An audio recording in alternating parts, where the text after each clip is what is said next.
Hey, Evan, how are you? Good, same here. Peter, how you doing? Good holiday? Good, good. So you guys got questions? You want to just do it that way? You know, there's so much there to talk about, so I'll just take your questions and we can go from there. I got 2 or 3. Okay. First one is, one of the things the report recommends is that administrators, this was a problem you talked about, administrators need to be documenting when someone comes to them and says this guy has concerning behavior, or woman. So it requires, you want them to be documenting them and then also investigating them. How would you deal with all that paperwork? I mean, are you concerned about the ability for administrators not just to do the work, but then figure out where it all goes? No, I'm not concerned about it in the least, Evan. You know, I think what we said in the report, and I think that what we lay out, especially in the preface of the report, tells everybody that there's a great need for more accountability. One of the things that is absolutely lacking in Broward County, lacking in Stoneman Douglas, and I think lacking across the state of Florida. We can see that with the behavioral threat assessment process. We see that with what's called the FSSAT, which is the Florida Safe School Assessment Tool, and with other examples, is that there is not enough of a sense of urgency. There's not enough of a sense of needing to move the needle and get this done, and accountability. And so when you have people that are bringing information forward, so what happened down there, I think one of the things that drove that was that there were 2 students, and those students had seen troubling, concerning behavior by crews. And they brought it to Jeff Morford, who's one of the assistant principals down there, and Morford denies that these kids brought it to him. I don't think Morford's telling the truth. I think that there's enough evidence to establish that. And Morford says that it didn't happen. Well, if you have a policy in place, when somebody brings information to you, especially serious allegations of animal killings and other behavior that are definitely indicators of something that needs to be followed up, if an administrator is required to at least document it and there has to be some disposition of it, then you don't end up in this situation where you got 2 kids and a mother who says they brought information forward and it was ignored, and he does, oh, not me. Well, you know, so the accountability needs to be ratcheted up. And then one of the parts of the report talks about deputies need to understand that your job is not just to contain a shooting situation. They have to go right in and stop it. So the question is, was the official policy of BSO to contain, or was it just not explicit that they had to go in and stop the threat? Right, so I don't think that an answer to that is no. There's no indication that the policy of the Broward County Sheriff's Office was containment, and there's no indication that the most recent iterations of their active assailant response training was containment. Now, earlier on, again, going back in time, but that there was, but that's before things changed, or around the time things changed. And since Columbine, really, and in the immediacy after Columbine, is that is not what law enforcement does, is that the first officer or deputy on the scene, and those are there. If you hear gunshots, you go to the gunshots and you neutralize the threat. So that was not the policy, but the policy there wasn't clear. It didn't say that they shall go in. It says they may go in, which leaves a lot of, it's ambiguous at best and misleading perhaps, or perhaps it gave some people the impression that they weren't required to do that. Now, the training, though, and everything we saw in the training indicated that they were taught and trained to go in. But what you're being taught and trained is not what the policy says, which is may. And in the interviews, a lot of the deputies commented they knew the policy was may. And those comments, those words, and what you have in policy matters. And the policy needs to reflect the expectations.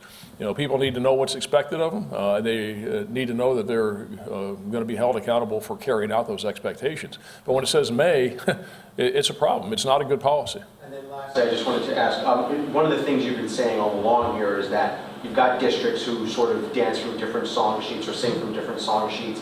And there are also questions in the report about how much money some of these things are going to cost, and that's why they're tiered in the report, and I understand that. So the question, I guess, is just, is there the willpower and the money to do the things that this report suggests? Well, I think it's two different questions. One is there the willpower, and two is the money. And what I'd suggest to you is there's a whole bunch of things that can be done that don't cost a whole bunch of money. There are some things that are more prevention-based that have significant dollars attached to them, and that is an issue. And it's a legit issue, it's a valid issue, but there are a whole bunch of things that are basic, very, very basic harm mitigation strategies that can be put in place and should already have been put in place, but haven't been so because people don't have the will to do it.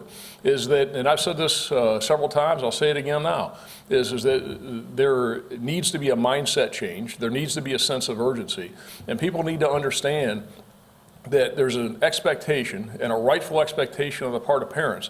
When you send your kids to school in the morning, there's an expectation they're going to come home alive in the afternoon. And there are very basic things. So the things that are basic that don't cost a lot of money are that you have an effective, known, distributed, active assailant response policy. Something that has been formulated, that's been written, has been given to everybody and says that in this situation, this is what we're going to do, this is how we're going to do it, and everybody knows what the rules of the game are, so to speak, and the rules of engagement are. So you don't have a situation where you got a campus monitor who is basically a security guard, who's unarmed, who's not a cop, that's hired to monitor things, that sees a guy like Nicholas Cruz come onto the Stoneman Douglas campus carrying what is obviously a rifle bag. He knows it's a rifle bag, and he doesn't call, as they call it down there, a code red or an active assailant response or a lockdown, because he's not sure when he can do it and when he can't, and he's never received any training on it that is meaningful in any way, never received any training for his job, and about a month or so before, he got one hour training session, and what he took away from that is, in order for me to tell everybody there's a threat on campus because we got a guy carrying a rifle bag, is that he says, well, I have to see a gun or I have to hear gunshots. Oh, so a rifle bag's not enough. But he was never properly trained on it. Those are very basic concepts. They don't cost any money. That's just doing the right thing and having the will and having the willingness on the part of these organizational leaders to say, you know, we're going to do things differently. There is going to be accountability, and we're going to implement these basic prevention to some degree, but harm mitigation strategies. Another one is even if Andrew Medina, who was at campus monitor, even if Andrew Medina did the right thing and said, I recognize Nicholas Cruz, he's carrying a rifle bag, this is a problem, and he got on his radio and called that code red or called that lockdown, there's only a few people in that entire campus. That's a big campus. 16 buildings, 45 acres, 3,300 students, 200 staff, so you got 3,500 people there. Even if you got on the radio, there's only a handful of people that have the radio. So there's no way for people to even know. Then, okay, well, maybe somebody else who has a radio then goes to a PA system and announces to everybody, code red, lockdown. Well, there are no speakers in any of the common areas or hallways. There's only places there's any speakers in the classroom, so nobody could have heard it anyway. Then you got where Cruz entered through a pedestrian gate. School starts at 7:40. You know what time they open those pedestrian gates in the morning? They open them at 5:30 in the morning. And they're unlocked, they're open, and they're unstaffed. In the afternoon, school dismissals at 2:40, Cruz arrives at 2:15. That's no accident. He knew exactly how to exploit that. He knew that they were open, he knew they were unstaffed. So staff the gates. Well, we're not sure we have the people to do it. You have the people to do it. I guarantee you, if there's a will, there's a way. And if you want to say that if you're going to gate off a campus and it's going to be fenced and it's going to be locked, but when you open those gates with 200 staff there, you can find somebody for 15 or 20 minutes to make sure that that gate is staffed. Then he walks over to the 1200 building, which is where this happened. Guess what? The doors are unlocked and open, so he just walked right in. So you go on and on. Then, yeah. And then, okay, even if he recognized it and called it, even if there was an effective communication system, there is no, even today, this is wrong, even today in Broward County, and today in schools across Florida, there is no requirement that there be a hard corner or a safe area within the classroom. And so when people are shooting through the windows, if you get into the area of the room the person can't see, then the people are going to be safer within the room. And there are kids who died at Stoneman Douglas High School. Kids who died at Stoneman Douglas High School because they couldn't get into the hard corner of the safe area of that classroom. because the policy of the Broward County School District was and is that they allowed the teachers to set up their classrooms in the manner in which those teachers think is most conducive for a good educational environment. And I'll tell you, this is a harsh thing to say, and I understand it's a harsh thing to say, but I've said it, I'm going to say it again because I want people to understand the consequence of it is, it's important that we teach our kids, but you can't teach dead kids. And they need to take this seriously. And they need to get off the mark, they need to move the needle, and they need to fix this because establishing those hard corners would have saved kids' lives. There's at least one and others that died on the line because they're being pushed out of the hard corner because there's teachers' desks and bookshelves and immovable objects in there. That's all policy. So when you ask the question, you got a money issue. Yeah, there's a money issue, I grant you that. And there's challenges with money, but there's a whole bunch of things that don't cost anything, and the legislature, if these districts won't do it, should mandate that they implement these things and that they implement them immediately, and people stop playing games with this and that they take school safety seriously.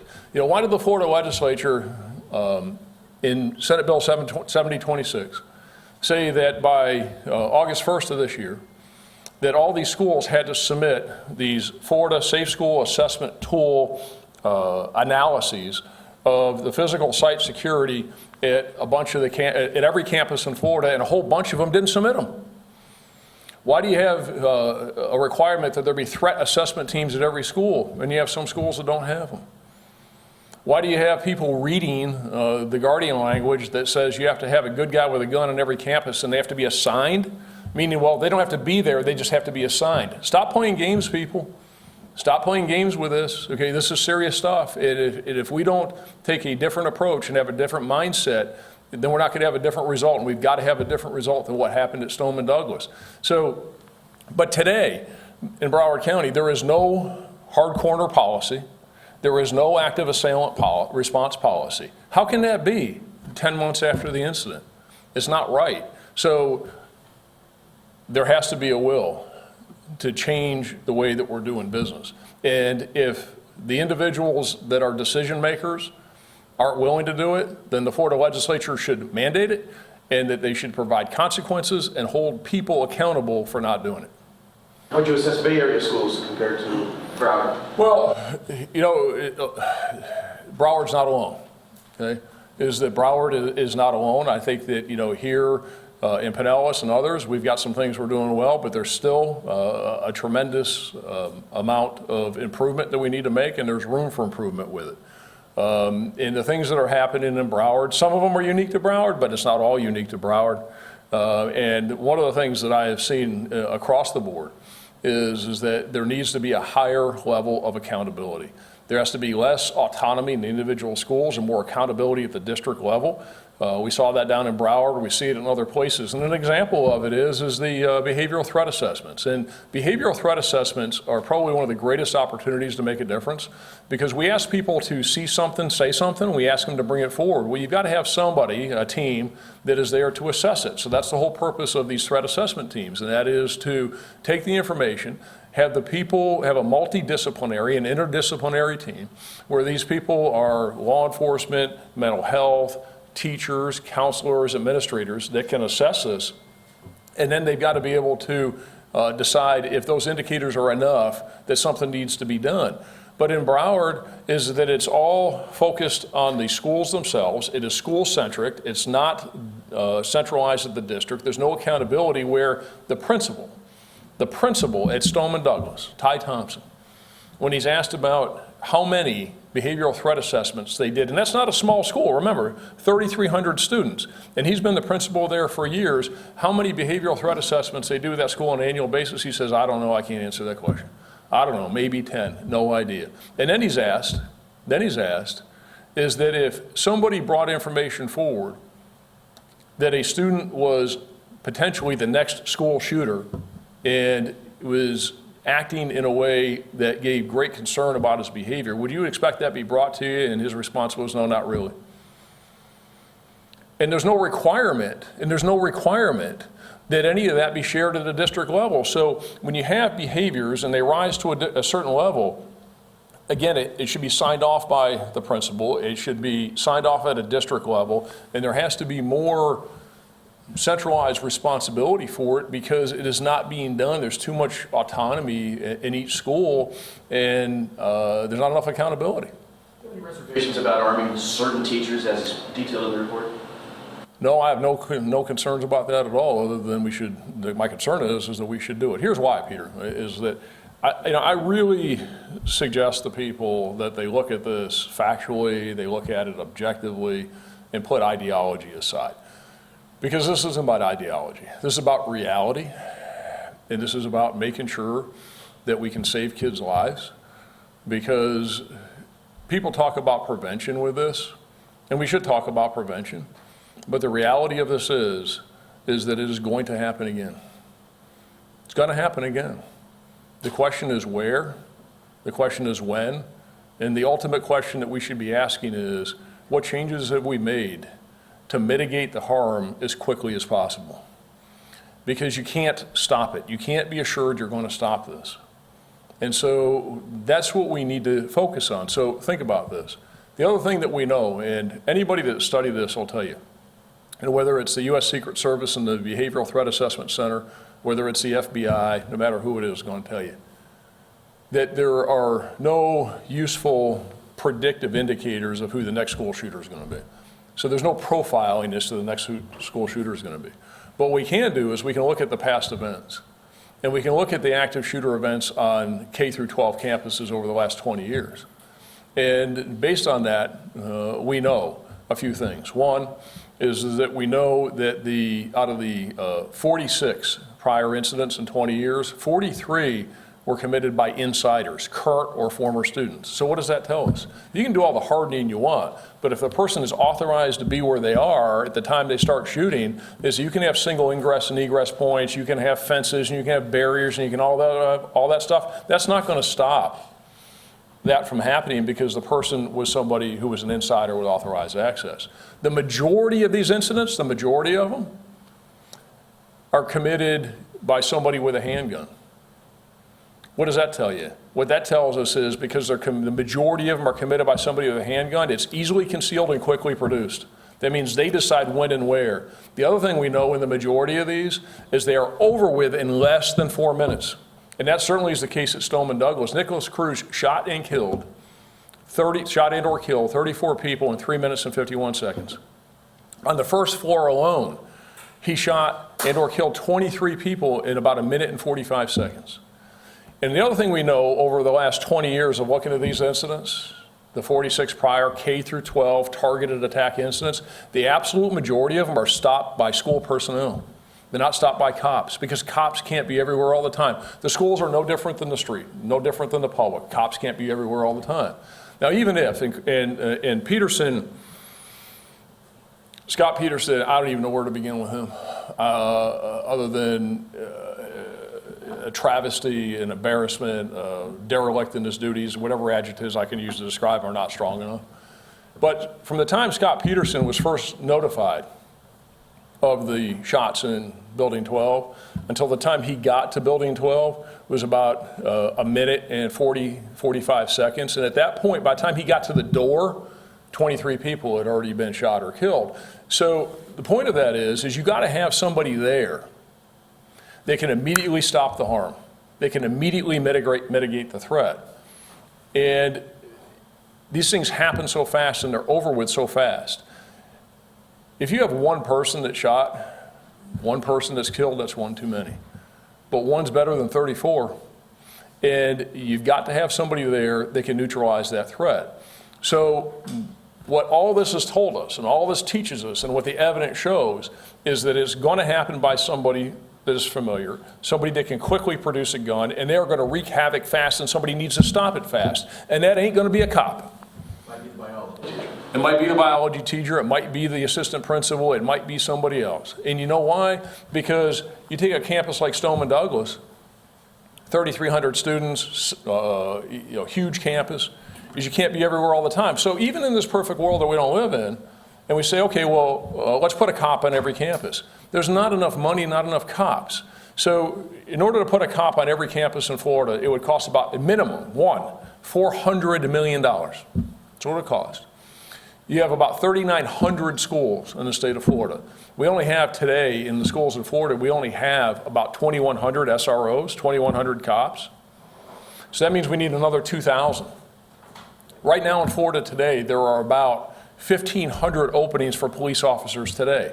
So that's 3,500 cops we need, and we need hundreds of millions of dollars. Even if the money came raining out of the sky, we still don't have the cops. We do not have the number of cops.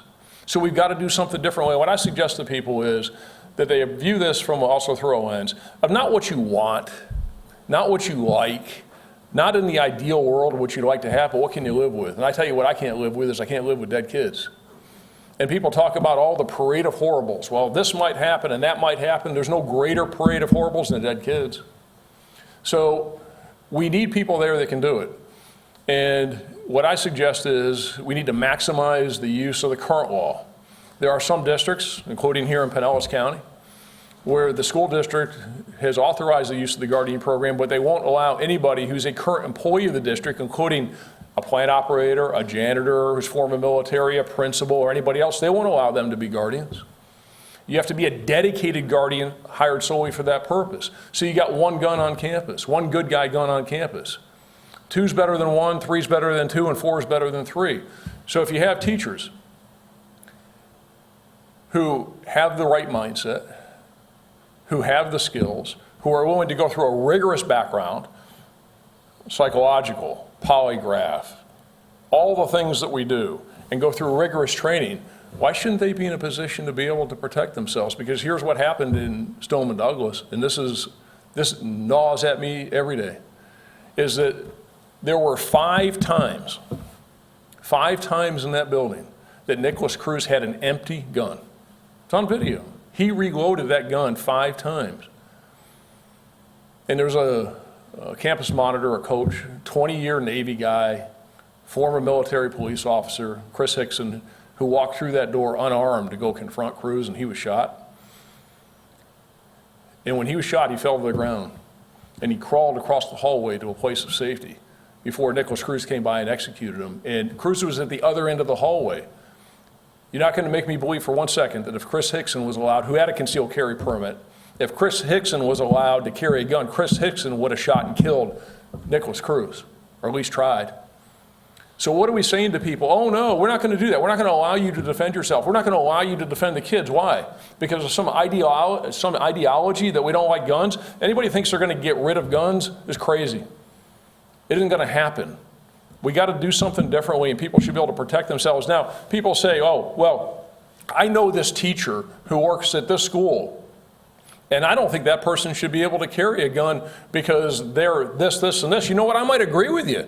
Just because somebody asks doesn't mean they should be allowed to do it. There should be an absolutely rigorous selection process with interviews and backgrounds and polygraphs and psychs and all of the good screening tools that we can use.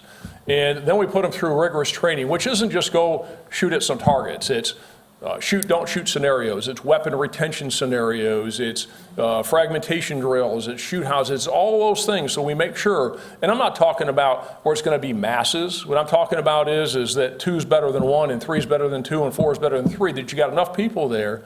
And you know what? We're not going to even tell them how many people are there. So when you got a guy like Nicholas Cruz that's considering it, that knew that there was nobody armed on campus other than the one cop who turned out to be a wuss and not do anything, is that when it came down to it, they don't know whether you got 10 or 15 or 20 people there. That will be a deterrent and have a deterrent effect. So I really think that we have to get beyond this, and we have to be realistic about it, and we have to use the facts of history and what we have the capacity to do, and realize that we need to do more. And the best opportunity we have to stop that harm, to mitigate the threat as quickly as possible, to avoid more harm to others, is to have somebody, and the person we know is not going to be a cop that's going to be right there to be able to mitigate that harm. It's going to be somebody who's there, and that school staff.